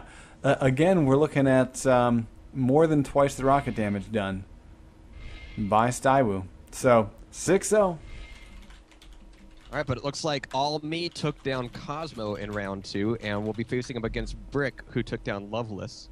I'm actually going to bring up the brackets here and refresh them for the peoples.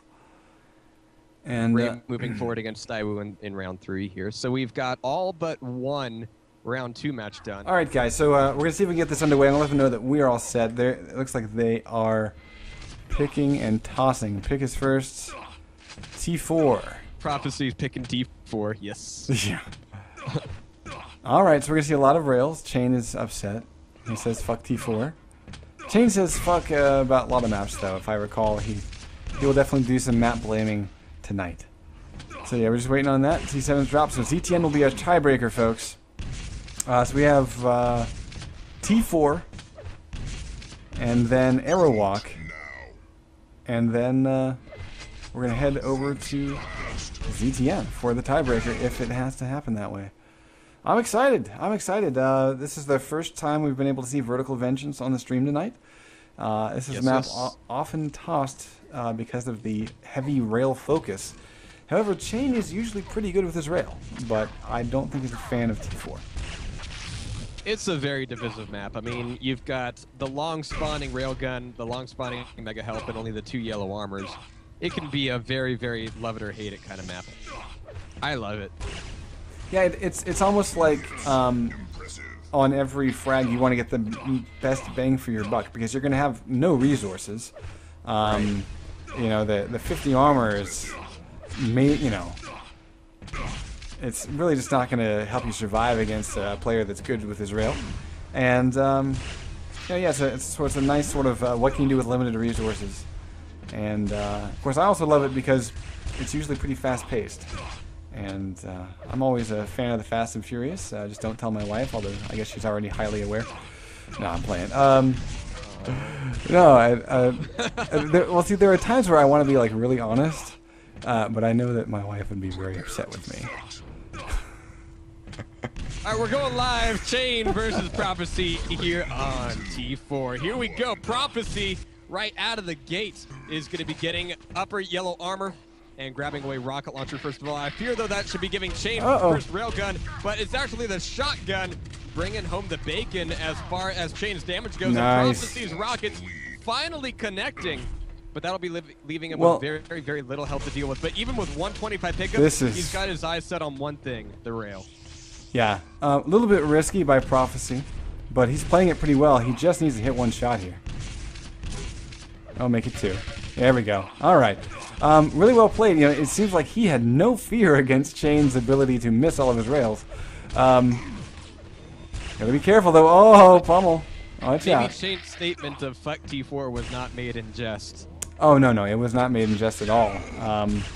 You know, Chain will do okay with his rail once he gets warmed up, but you know, like we've seen, Prophecy's basically stayed low the entire opening minute, but he's been able to pick up 2 frags. Prophecy, not really worrying about restocking. Seems to be pretty aggressive here. Chain, gonna control the rail a little bit, which is good because at 65 health he can be railed off right now. He's got his back to the 50 health, but he's looking for some pot shot damage right now. But that could also allow Prophecy to beat him out to the top of the map, and Chain still leaving it all up. He's got enough armor to pseudo-survive here. No, just barely, yeah. Exactly. Waiting on the armor spawn. That was kind of an odd play by Chain, really, because he had all this health available to him, and he wasn't willing to go in for any of it. So Prophecy, now with some momentum behind him, is going to be picking up 1 shot, 2 shots. Me shot, you die. Can I get a rail what? Yeah. What? Instead of a what? Can I get a... Never mind. Never mind. Yeah. Virginian dude. I know. What? Alright. Prophecy laying down a bit of a trap here at the teleporter exit. Mega's going to be up. Prophecy's done with the trap, all about the Mega grab. And now he's as pretty much as stacked up as you can really reliably be on this map. And with another grab of yellow armor, all the better. But by this time, Chain's going to have a rail of his own, so Prophecy really... no position, shooting though. Chain across the map and looking to ping-pong him back over to the other side. Wow. Chain was funneled right into that. Yeah, I'm having flashbacks of playing my roommate who was, like, professional level, and I was not on this map. Like that, this is the one map where... Like, seriously, you can get so punished, and it just hurts. Nice anticipation by Chain, though, covering, forcing Prophecy into the teleporter, and then out again, and having all bases covered. So, 6-2. We've seen some crazy comebacks on T4. Point spreads pretty much mean nothing because the comebacks can be so fast and unexpected. Chain needing bounce, forcing Prophecy's skull to go against the top of the door frame there. That really gave Chain a lot of position. And actually, Chain rocking the Shoddy right now. Shoddy is, nice. According to many players, actually a bit of an underused weapon on this map, and it really shouldn't be. It can be a lifesaver. Oh, Chain a little bit late on that rocket, but he's still got a bit of damage off, but not quite enough to keep Prophecy off of his back. He's going to try to beat him out to the other yellow armor, but still, as always, looking for damage above all else. And again, on a map where you have very, very limited resources, it's all about doing more damage. You can't really just keep running and just keeping, to expect, stacking up. The winner of this fight has a good chance at Mega. Decent rocket by Chain, nothing really connecting for Prophecy. And Chain will pick this up. There might be one more skirmish before Mega, but Chain should just basically hang up topside here. And should get this unless, oh my god. Missing several rockets. Needs to go back topside. 3, 2, and Mega is now coming up. And this follow is kind of weird by Chain. That was an odd maneuver by him. I mean, he was really relying on his stack, but Prophecy was still able to do a metric fuck ton of damage with his own Shoddy there. Chain, though, rocking up the rails, though, and really showing off his 20 ping right now. I'm starting to really get warmed into it. We have this down to 1 frag, and here's why I really love this map. You can see things, careen out of control so easily, but on the other hand, you can see things turn around so quickly. Yeah. And now that we're just about near the halfway point, we're seeing this thing come down to a 1 frag difference, 6-5. Chain wishing he had rockets so he could play that angle a bit better. Switches up and was able to collect. With getting the last Mega, getting the last series of frags, we haven't seen Prophecy get a frag in quite some time, so Chain's playing this pretty well. Both yellows are up now. But I'm a little bit concerned because if Prophecy starts to hit a bit of that chip damage with Railgun, I mean, Chain, the last minute or so, he hasn't really put the pressure on. He's been missing a lot of his shots.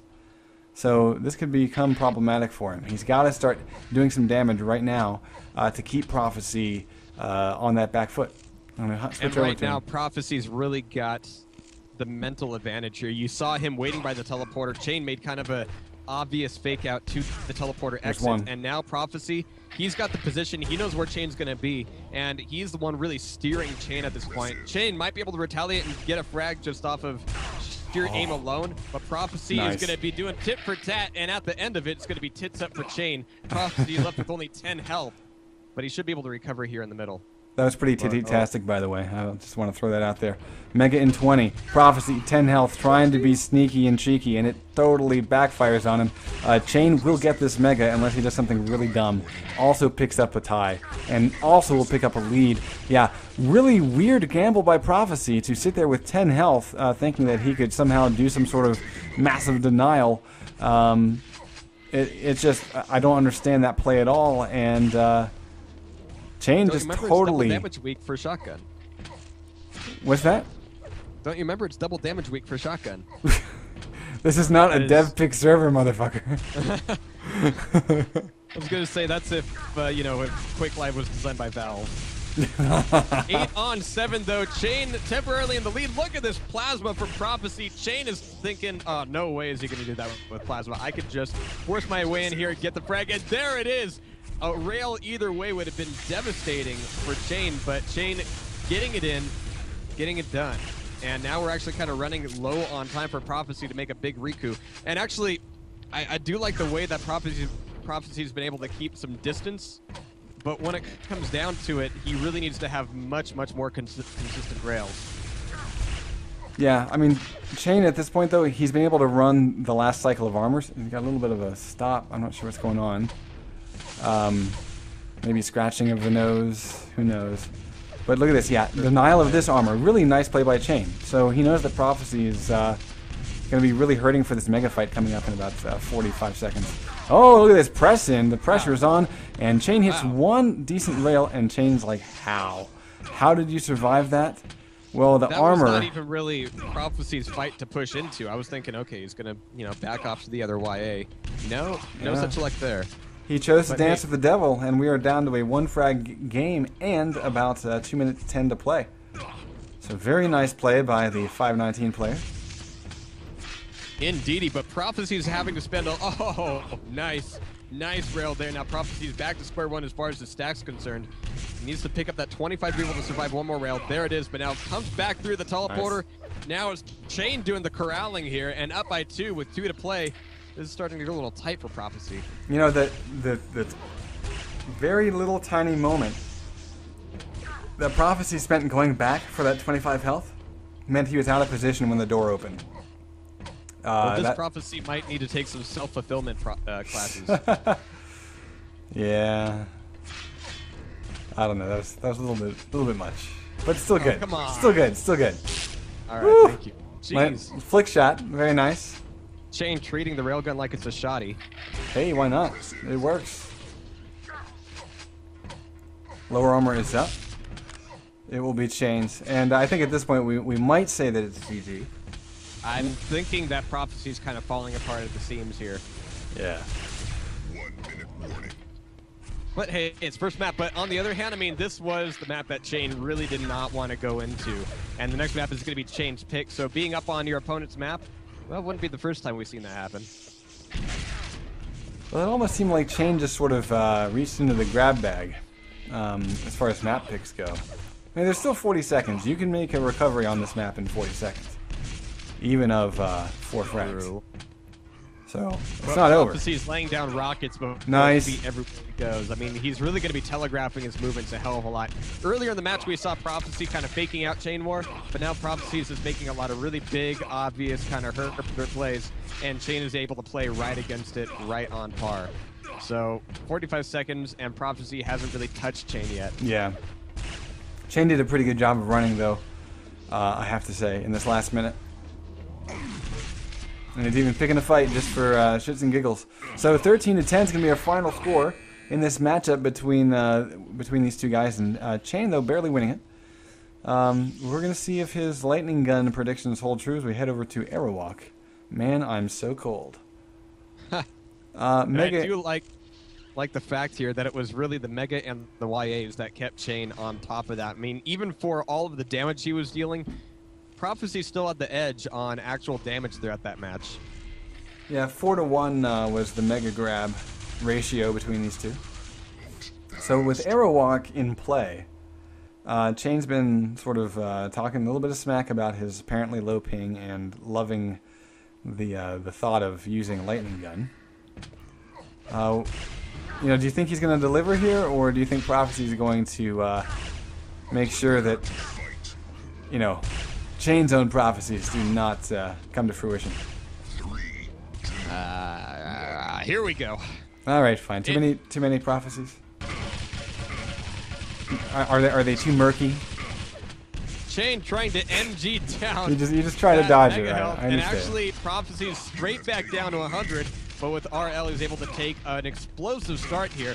But is it going to lead to any kind of armor or Mega control? We saw the first Mega go to Prophecy, but now armor is going to be a bit of an even-footed game as Prophecy was taken nice down. Nice job by Prophecy. No armor at the end of that. You see that position change? And, and trying to do damage against Rail. Does Chain have an LG? Let me snap really quick. Yeah, he does.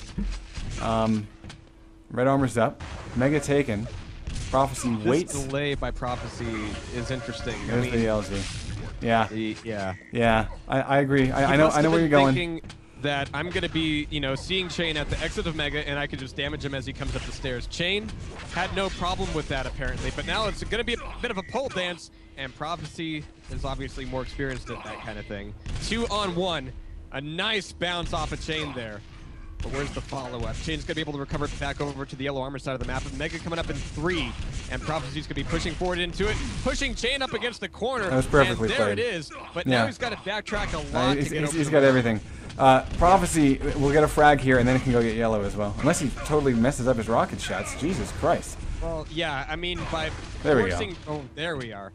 But by forcing Chain into that corner before Mega, yeah, it was a very decisive frag, but he had a lot more footwork to do to get back to red, so that allowed Chain to get further into it by the time Prophecy got there.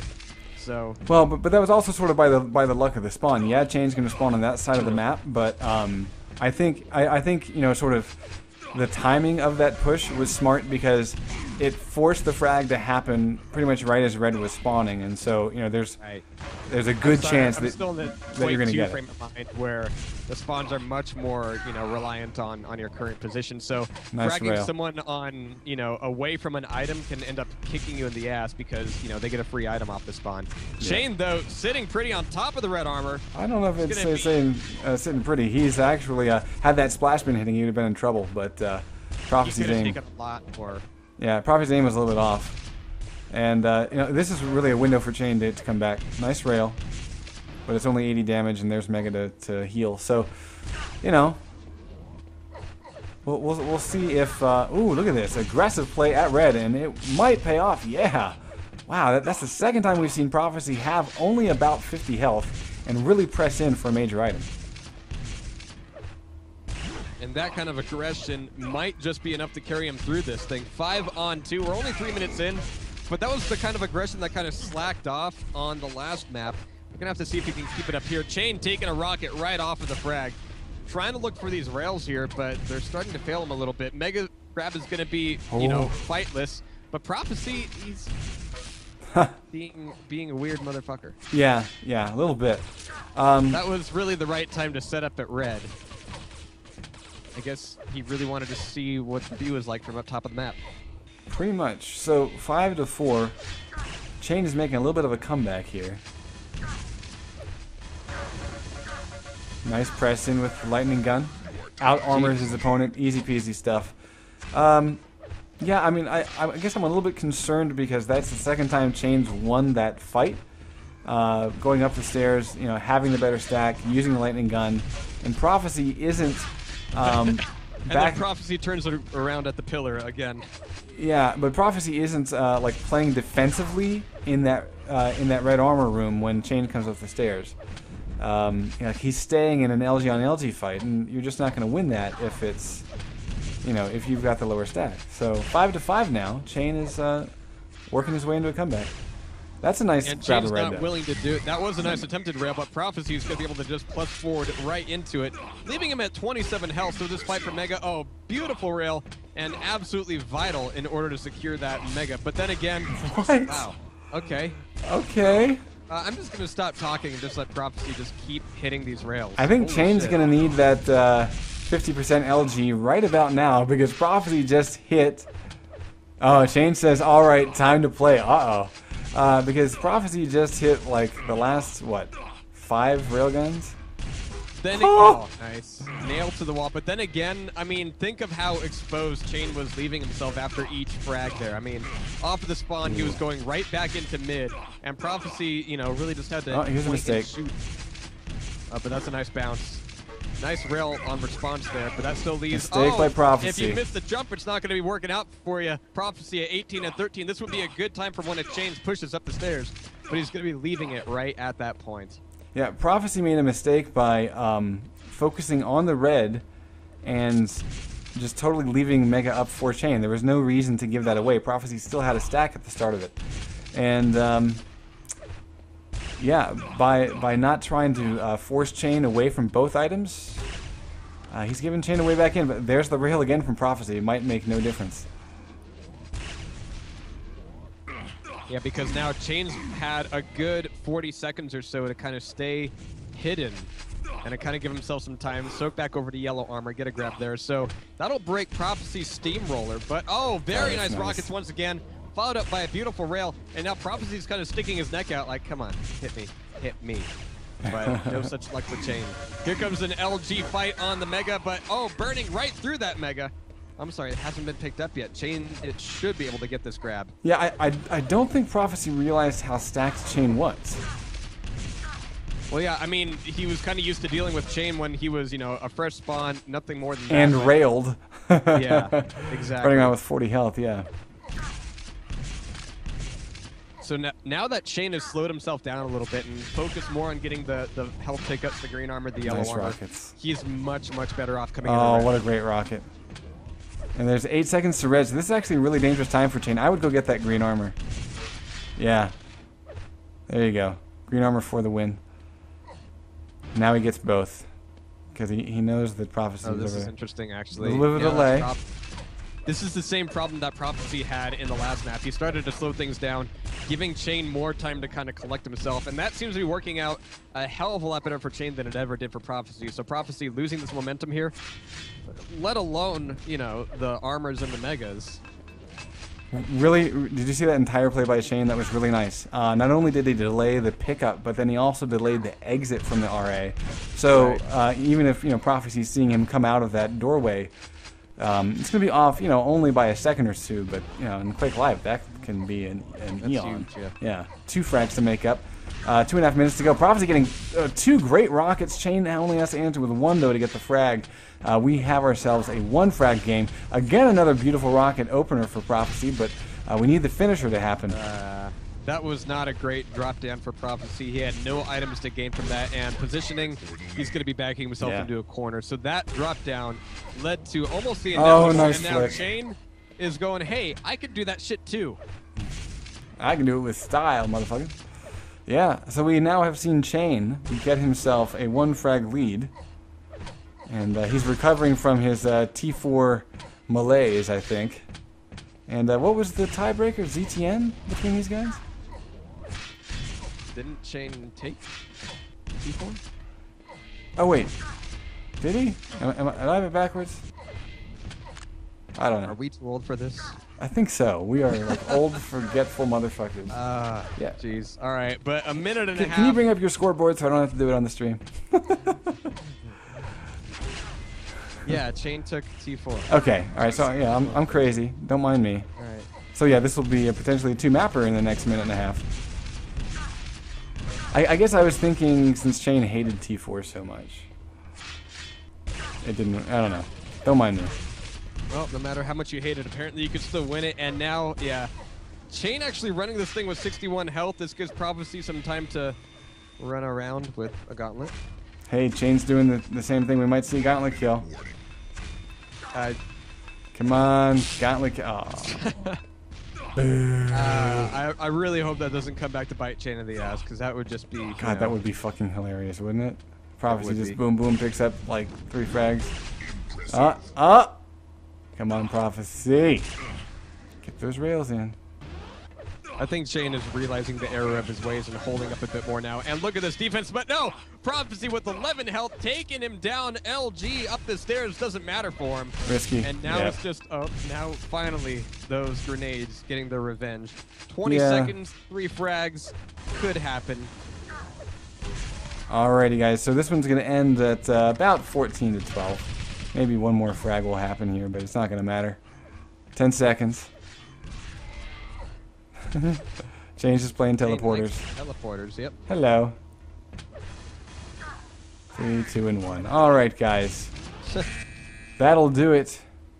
Chain wins by 1 frag. Alright, so Chain will be moving on, and wow, let me check something here.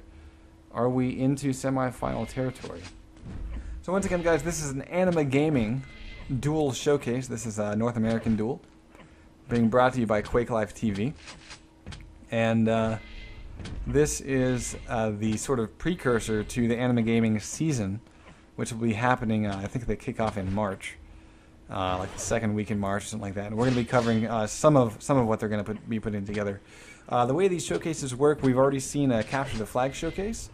Tonight is Duel, and then next Wednesday at 8 p.m., the same start time as this event, 8 p.m. Wednesday, we're going to have 4v4 team deathmatch, which is something that's almost unheard of in North American Quake Live. Yes. But it means that we're actually going to see things like the battle suit come into play. I mean, what's Walter's plan? Oh, okay, I got it. It was this guy Get Ripped, and he beat okay. Ray. Oh, that makes perfect sense, because Walter fucking hates Ray. So, okay, yeah, so he signed up for the tourney, was a total dick. And he's so happy, how dare him. Yeah, yeah, he's all sunshine. Yeah, so he shows up to this tourney, Aliases, beats Ray by cheating, and like actual hacks. and then he's like, I don't care. I don't care because I put so much time into cheating and joining a tournament I don't care about. Because obviously I don't care. Okay? Come on. Wait, so are we talking like actual wall aim hack style cheating or? I don't know. All on. Okay. I'm just reading chat here. That kind of puts a stigma on you, you know, for future events. Pro tip: don't do that. All right. What the fuck happened to your opponent, Almin? Okay, he's coming. Sure. It's almost as if he can hear you. Yeah. Okay. I wonder how we could do that. That was my attempt at a stream style old Asian flick where you got a little bit of, okay. You sounded more like a Funimation translation. Alright, DM13 picked. And now see, okay, this is what I'm gonna do. Whenever I'm shot casting, I'm gonna keep moving my lips as if I'm delayed. But okay, never mind. DM13's picked, and not with this ping. Oh, never mind. Pick this. Ooh, dismemberment gets on the stream, and Almi says, "Fuck me in the goat ass." All right, drop T4. Drop T7. We still have hectic. Mm-hmm. I've noticed.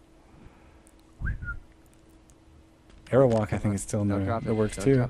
Don't drop it. So what? Is it Aerowalk and Hectic left? Is that right? So what? Aerowalk is gonna be the tiebreaker. Yep.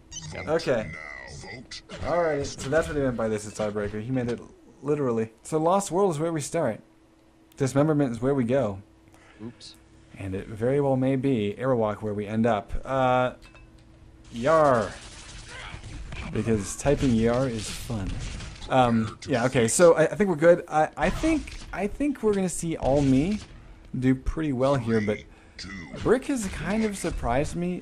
He tends to kind of have weird moments when he's out of control. All Me tends to do better in those moments, but both players are not entirely polished. So, like, say, picking up a rocket launcher. Ooh, who picked the server? All Me 29, Brick 70. Yeah, and on does All Me DM13 realize he doesn't have a rocket launcher yet? I mean, he's about to rectify Maybe. the situation, but come on, Brick, come back out because you don't realize the advantage you have. Oh well. All right, so everything's gonna be in play here. Brick should be able to drop to Mega, drop to Mega. All Me drops to RA. And that was all just a positioning play for Brick. I mean, he knew he was going to lose out on Red Armor, but all he wants to change up the positioning. That was serious. By RJing back up. What? That was like serious timidity on both sides. I'm kind of sad there. I wanted to see something more aggressive, and instead it was like. Almi certainly tried to mix it up. Brick's mixed his shit up though with shotgun. But That's 1 true, minute he in, did. 1 frag up for Brick. And now with a Red Armor grabbing 2 seconds to Mega, this might be just another trade-off. And then Brick will have positions essentially reversed. But Brick does not want to play it like that. He doesn't want to do the same old thing every time. He wants action, he wants adventure, he wants Mega. And there's the grab. And Almi was a little slow in the uptake for that play. But hey, Mega, Red Armor, no matter to Almi. This is going to LG him down, and then RJ down to 9 health. Jeez. Now I will say this this. might be a quick turnaround. Yeah, possibly. Although Almi's playing the position pretty well. The longer you can keep him locked in here, the more resources Almi will have. Unless he gets naded, that'd be funny as shit. Nice little flick Very rocket. nice rocket. Oh, nade to the face. Oh, I predicted it. Not quite the way I imagined it, but I still predicted it. That was funny as hell. So Brick is enjoying pineapples at the moment, dishing him out. Enjoying this way too much. Yeah. Period. Now I will say this: as far as drama is concerned, we have Outlaw, aka Walter, definitely trying to say that he was not cheating at all. And now ID's trying to pull his leg, be like, "But you can't get ripped because I was get ripped." It's one of those I'm Batman, no I'm Batman situations. Either way. I'm Spartacus. Oh, All right, okay. so 3-on-1. Brick trying to lay down some more nades because, hey, it worked before Almi. RJ got knocking Brick down into the lava. And even if that's not a frag, that's still where was the knocks kill? Brick way out of position. Sad face. Okay, there we go. Brought back to a smile by a beautiful pair of pummels that give all me number 2 frag.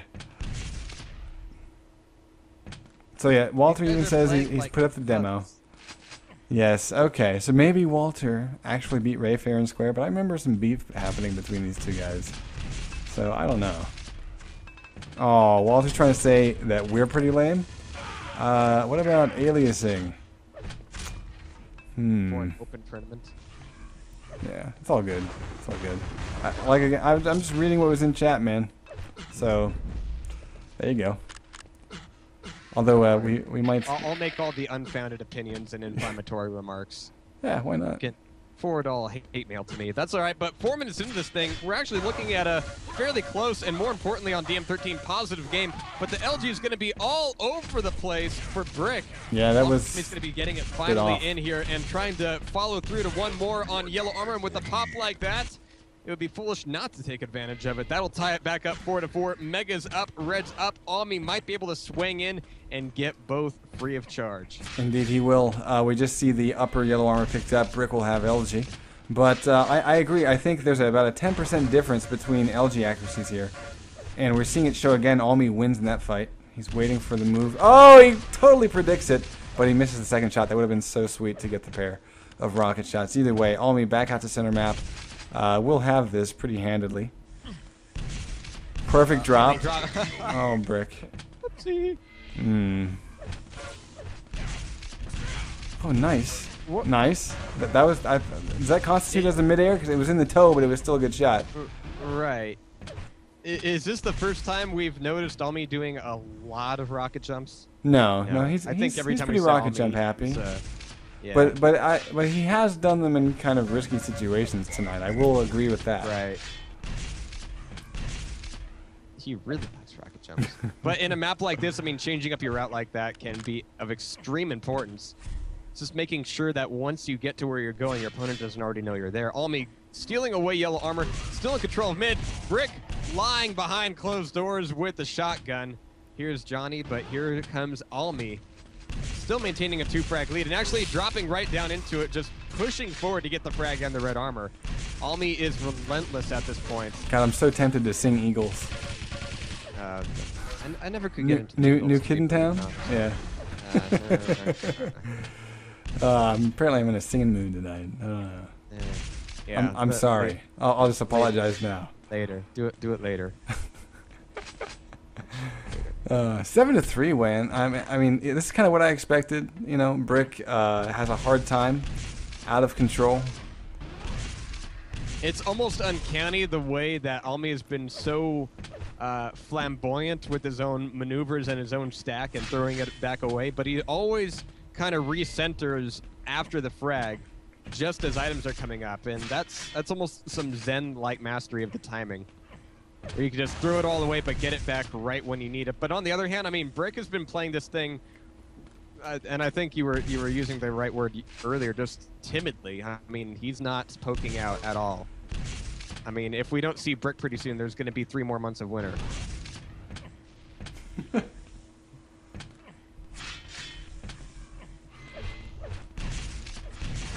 And again, Almi jumping right into it. This time, Brick going, hey, if he's midair, maybe I should whip out LG. But then again, I mean, Brick's lightning gun, not quite on par. 30% on 34%. Almi holding down that. But there are so many situations where Brick doesn't need to be giving up so many armors, so many megas. I mean, push out a little bit.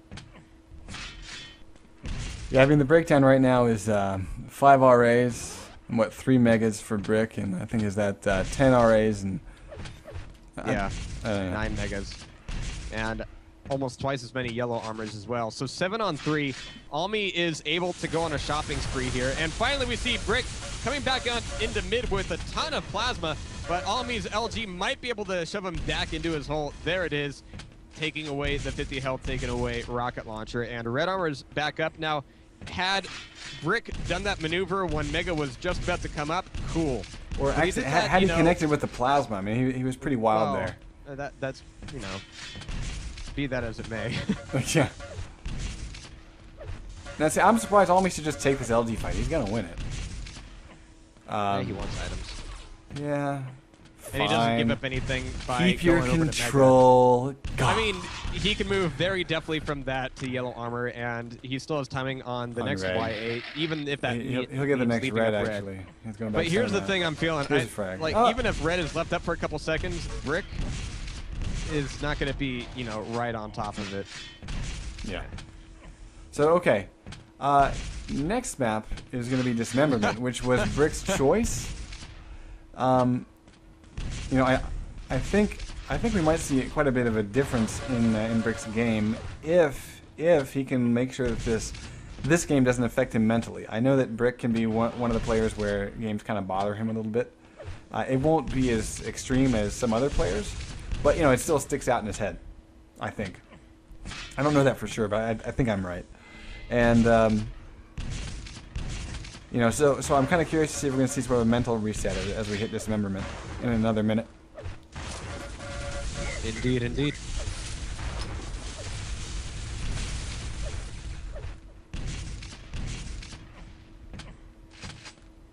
All right, so Almi still maintaining top here, and again, a lot of this just comes down to Brick being unwilling to do a lot of things, and waiting on top of yellow armor like that, he's going to be eating tons of rockets by the time he comes back into mid, and he'll be facing up against a fully armed Almi who wants red and only has to go through a thin brick wall to get there. Yeah, I think Brick needs to be built of sturdier stuff. 25% LG accuracy is bothersome for me. Although, again, I think we need to go back to the ping difference. It's something retarded, like 30 to 70. Mid-air GG. plasma. GG. Yeah. GG. Good icing on the cake. Yeah, 11-4. I mean, you know, not a blowout by any means. It's a bit of a wide gap considering it's DM13, but Dismemberment, again, I think it's going to be a little bit different play. Absolutely. I'm a little bit worried about the railgun though, because all me can be pretty damn scary with the railgun, and given the ping advantage that he has, yeah, I'm worried. I'm worried for Brick. Really dominant item control by all me. He doubled Brick's score in both items. Actually, is that 12 megas? Yeah, 12 megas and 14 reds. That's like 4 times the number of megas, I think, that Brick got. So. That's, you know, you got to fix that. You got to, like you were saying earlier, you got to fight for some of those items, and at the very least, do damage on their pickup. So, do you think Brick can dismember all me? A lot of it will. I want to give more actual, you know, regard over to the latency itself. Not so much for the raw amount of prediction that Brick will have to pull off, but just how frustrating it can be. You're like, okay, I know I should be hitting this LG, and you're not. But then again, I mean, Rail is defended from that a bit more, so let's see how it goes. If Brick can pull out the Rail, cool. If not, it's going to be all me all the time. All right, we are live in this second map of... this is round 3? No, yeah. Round 3. Yes. And all me versus Brick. Anima Gaming Duel Cup, a little bit of a lull as we enter the first battle, potentially. Well, after initial items are played, I mean, the red armor is still going to be the major thing to play for here. Almi, only with the RA up, is still getting in the damage on Brick, taking another rail down to 66 health, but just as RA comes up, he's going to be, well, again, happy-go-lucky with his rocket jumps, but he might need to cool off on that here a bit on dismemberment. Mega's going to be up, but Almi still has to hoof it quite a long way. Take away rail first. Yeah, Brick just went and grabbed Mega. He was pretty safe for that. Almi, I'm actually kind of surprised. Didn't maybe look for a long-range shot. Of course, now he's got more railgun slugs to work with, but right. He was looking more to set up damage at mid so he could back over to red armor safely. True. I think he kind of gave up on that Mega, but so far that plan is okay. There it is. I was gonna say he's not hitting too many of these shots that he needs to be, especially considering his health. And even now, that could still be a problem for him as his fight for Mega health. Armor or no armor, Brick might be able to hold off on that, but Almi looks like he'll be giving it over to Brick once again. But that means that Almi needs to, you know, redouble his efforts to be sure he's high on armor for that fight. Not really. Yeah, exactly. Well, what Almi's playing, it seems like, is the armor. He needs to be very careful about timing here. He's trying to catch Brick with his pants down. He does do damage, but it was not enough. So he's actually throwing away something here. Had that one rocket from Brick just connected, it would have been pretty close to lights out. Almi now out of position, able to get high ground. Nice switch up. Brick missing damage there on Mega as it spawns. That's a great railgun shot. Almi very weak here. He will be able to fall back to yellow armor. Brick should be crossing map for already. There it is. There's the pickup. But yeah, again, I feel like Almi got a little bit bold there. He was trying to catch Brick with his back turn, which he did do, but he didn't do the damage when it needed to get done.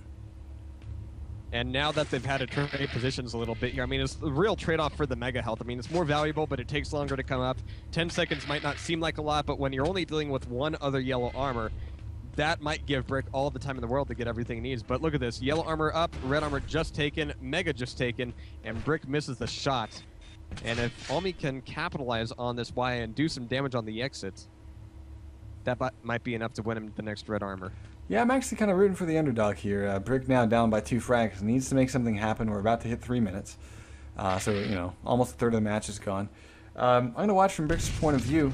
Right. I feel like... Weird to see. That's, you know, we've seen a timing mistake from Almi. We've seen a timing mistake from Brick on that red armor. There's no reason why Brick should have given that up. And there's not a lot of a reason to pick a fight at the top of the map right now. The stack that Brick has. And putting himself in the corner, Almi didn't even need to work for that one. Brick, with 1 health, still alive. But look at this. There's plenty of time before anything else comes back up. That at least means except for his that opponent. Almi... There's not enough time for that, man. You have to run. There we go. Kind of obvious exit there. Yeah, weird mistake of that RA, and it all just kind of fell apart from there. Really? I think Brick wants to, What? look like a wow. 60% of think that Brick is time trying to works every look like a time. part of the wall. That's a nice find. I like that. All right, well, Brick finally getting himself another red armor here with only 50 health. Mega's going to be up, but it's largely going to be in the domain of Almi here. As soon as he realizes that, yeah, he can get a nice rocket by Brick, that'll help offset a lot of the damage, a lot of the stack right off the bat there. Brick coming back in before through the shards. fact. This close range shot is going to be, well, he's going to be looking for the rail and getting 2 in, trading it with 1. I like the ratio so far, and there it is. The final trade-off leaves Brick only down by 1 frag at this point and is able to recover back over to red armor. Nice. Back MG, off. MG. Oh, no. Okay, shotgun will do. That's good. That's good. Tied for the lead. Yeah, I mean, we're seeing a little bit of comeback here by Brick, and now he's got the opportunity to pick up both major items. And actually, if he gets back to the top of the map, he can also get the yellow. He'll wait out for the red, though. But that leaves only 50 armor up for Almi to work with. This is a really bad situation. A little bit of a delay on the red. Let's see if he times it so that Almi doesn't see or hear. I think he did. I'm going to go see where Almi's at. Yeah. So pretty big deal here. Brick is massively in a beautiful position. Almi's going to have to hit probably 2 decent rockets before Brick can really respond in order to make things even. Especially So you after would that say mega. that things are stacked in Brick's favor? Yeah. But the question is, can he cement the lead, Well, or 1 minute he's trying or to will become or will part the of mortar be actually just a pile of money? wall. Oh, No? no. Well, 1 minute he's trying to become part of the wall. The next minute he's shooting the wall. Yeah, It's it's a real true. love-hate relationship there. But 4 on 3 and less than half of the map left to go. YA is of so much importance on this map, actually. But this means red armor, mega health coming up at the same time. Brick's got to make a decision here. He can play it very safe to mega. He Yeah. did try to pop out with 1 rail there. I can commend that, but not connecting with it means that Almi will be able to go back to his normal personality traits and just kind of herp in here. Hi. I knew they were both still sitting there. That's pretty I fucking saw, funny. yeah, Almi saying, I saw Brick try this hiding thing once. I might go for it. Yeah. Little play at red. This is risky for Brick. Got in the rail, nice. But if he eats 1 more, he's going to be in big trouble. Yeah, 3 seconds. I don't know why he's going to be here at Mega. Yeah, I'm gonna Doesn't follow really need to be. Almi. Oh, and that play by Almi to steal that 50 health away. If he can pull off the Mega, oh my god. That was weird. Again, another bit of a mistake there by Almi by taking away the 50 health, cutting off Brick from that escape route. Then he might have been able to just, quickly RJ up to Mega and then just shut Brick down, seeing as, how low he was. Maybe Almi didn't realize how low Brick actually was at that point. Yeah, well, Almi actually himself was pretty weak. He was stacked up on armor, but he really did need that 50 that he took. Still down by a frag, but plenty of time to get it back. He does get the better damage in that initial fight, and is able to follow it up in perfect timing to pick up a Mega. He still has plenty of armor, so even if Brick gets the RA, it's not that big of a deal. You still have an advantage of about 200 health and armor. Well, a lot of that is going to get peeled through very quickly here. Almi down to 92 health and heading back over towards Mega. Almi from down below is trying to catch sight of Brick. Brick actually Nice. dropping down, just, I don't want to say gives the frag to him, but certainly gives him the opportunity. I think Brick was trying to guess, and he just kind of guessed incorrectly. Almi played that really well. He went silent, and he kind of played the corner of his position, stayed out of sight, waiting for Brick to drop. And Brick was trying to protect himself from the other angle. So really nice play by Almi, and it gave him the lead. So I like it. 2 minutes left. And only 1 frag. And again, this play out here in mid, the rail's going either way. Almi has his sights set on one thing, though. It's going to be a RA grab. But coming up that jump pad, that's a near death trap for him. He might be able to make good with the LG, especially as Brick is trying to figure out what weapon he wants to have out right now. Finally decides on rocket launcher, gives him a little bit more splash. And there's the rail at the exit of the...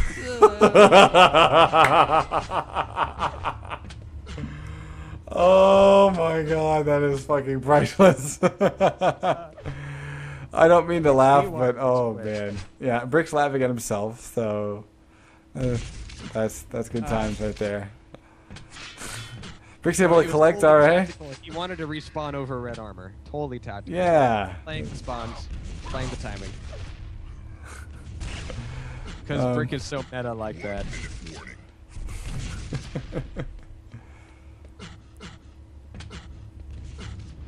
But the question is, does a meta Brick actually almost. stand up on its own? Missing that rail, Brick's frustrated with himself already, pulling a bit of rocket jumps out of his ass. But even this grab for red armor, that's going to be costing him enough time to where this next fight, yeah, he's going to be regaining higher ground here. But again, that's more seconds, more seconds. So even the 100 armor bonus, I'm wondering... He spotted his opponent. He's trying to be sneaky about it. Yeah, boom. Nice unanswered damage. Needs to hit 2 more, though. Yeah. Oh, me killed himself. There we go. Wow, these guys really don't like dismemberment, do they? They don't like staying intact, apparently. 4 and 4. 15 seconds. Brick, rocket jumping across the map, almost eating 2 rockets for his trouble. Is able to get away. Not in terrible shape. He is over, grabbing Mega. Oh. Yeah, might have. Oh my god, so fucking dangerous. 1 health and he cannot escape. With 2 seconds left, All Me will pick it up. And that will be a 2-mapper, folks. All Me will take it. But Brick definitely gave All Me a run for his money on Dismemberment. I enjoyed that a lot more. That was good times. Interesting choices by Brick at the end. Got, like... Interesting rocket jumps. I mean, the game was tied. He didn't have to force that fight. I don't know. Yeah, then he fell like a brick. Yeah. Yeah, Brick was shooting hoops.